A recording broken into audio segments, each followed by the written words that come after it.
Bonjour, bienvenue. J'ai choisi aujourd'hui de combiner l'oracle des mémoires akashiques d'Émilie Nicole à celui de Haute Vibration de Jenna Blossoms.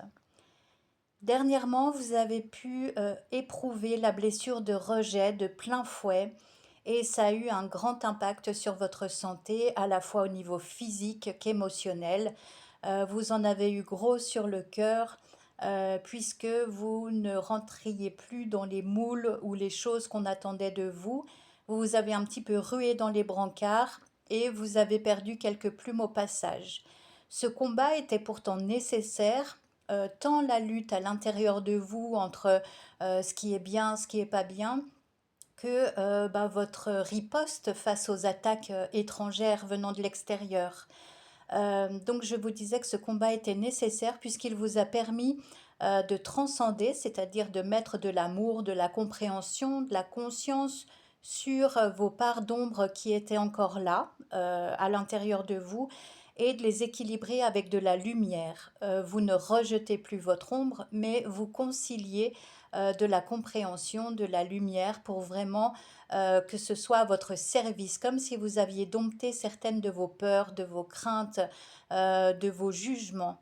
Voilà, et vous n'en tirez que le meilleur, et en tout cas ce qui peut vous servir pour la suite. On vous invite à vous souhaiter le meilleur, c'est-à-dire que quand vous faites des demandes à l'univers, des prières, à l'instant même où vous les formulez, vous savez qu'elles sont entendues. Pour ce qui est d'être exaucé, eh bien, ce sera au plus juste moment, selon la volonté de Dieu et de Dieu seul, au gré de votre avancée en tant qu'âme en chemin.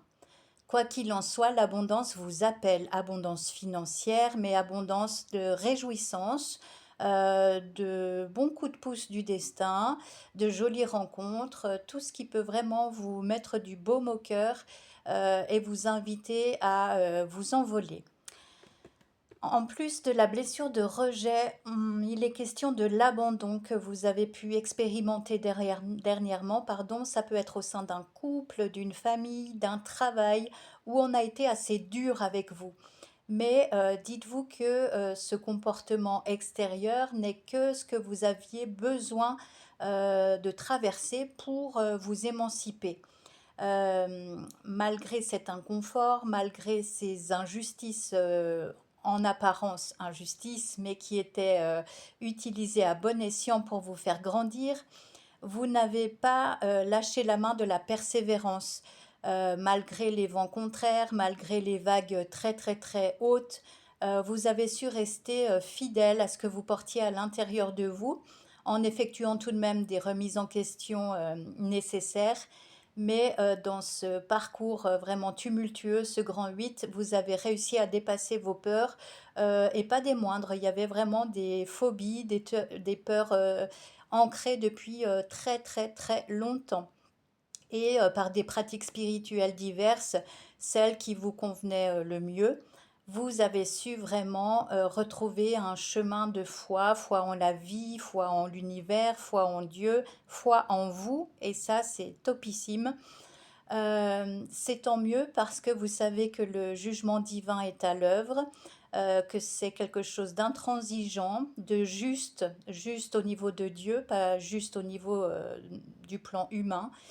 Et c'est grâce à votre intuition retrouvée, au fait que vous vous fassiez davantage confiance, confiance en vos ressentis, que de belles libérations ont lieu, que de l'authenticité, de la vérité s'invite dans votre parcours et ça fera toute la différence quant au déblaiement de la voie du chemin qui s'annonce à vous.